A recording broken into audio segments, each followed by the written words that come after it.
வணக்கம் friends, welcome to JC builders. விருதுநகர்லேருந்து சத்யநேசன். இந்த வீடியோவில் நம்ம பார்க்க போகிறது நம்முடைய சப்ஸ்கிரைபர் கேட்ட கேள்விக்கான ஒரு பதிலை இந்த வீடியோவில் பார்க்க போகிறோம். இப்போ தான் நம்முடைய சேனலை நீங்கள் முதல் பார்க்குறீங்கன்னா சப்ஸ்கிரைப் பண்ணிக்கோங்க. வாங்க வீடியோக்குள்ளே போகலாம். களிமண் தரையில் சோக் பிட் அமைத்திருக்கிறோம், இது சீக்கிரமாக நிறைந்து போகிறது அப்படின்னு சொல்லி நம்முடைய சப்ஸ்கிரைபர் வந்து கேட்டிருந்தாங்க. அது குறித்து ஒரு சிறிய விளக்கத்தை பார்க்கலாம். நான் ஏற்கனவே சொல்லியிருக்கேன், சோக் பிட் குழி தோண்டும் போது அஸ்திவாரத்துக்கு தோண்டுவதை விட கீழே 1 அடி 2 அடி ஆழமாக தோண்டணும் அப்படின்னு. ஒவ்வொரு இடங்களில் வந்து மண்ணினுடைய தன்மை வித்தியாசப்படும். ஒரு சில இடத்துல 5 அடியில் பாறை வரும், ஒரு சில இடத்துல 7 அடியில் பாறை வரும், ஒரு சில இடத்துல பாறையை வராமல் இருக்கிற இடங்களும் இருக்குது.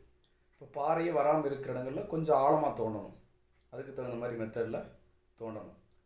இப்போ களிமண்ணில் நிப்பாட்டினா கண்டிப்பான முறையில் சீக்கிரமாக நிறைஞ்சிரும், பூமி வந்து உரியவே உரியாது. கிராவல் மண், சரள மண் தான் வந்து தண்ணி நல்லா வாங்கும். இப்போ எங்கள் ஊரில் பார்த்தீங்கன்னா 5 அடிக்கு கீழே வந்து கிராவல் வந்துடும்.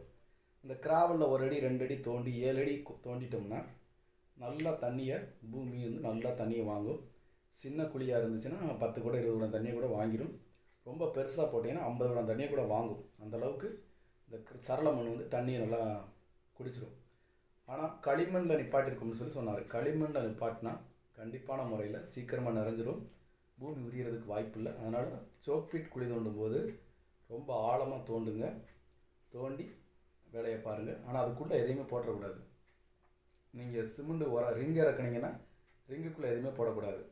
அதுக்குள்ளே வந்து கல் 1.5 இன்ச்சு செங்கப்படி அது இதுவும் போட்டு நிறச்சிடுவாங்க. நிறச்சிட்டிங்கன்னா எப்படி தண்ணியை வாங்குறதுக்கு வாய்ப்பு இல்லை. குழிக்குள்ளே எதையுமே போடக்கூடாது.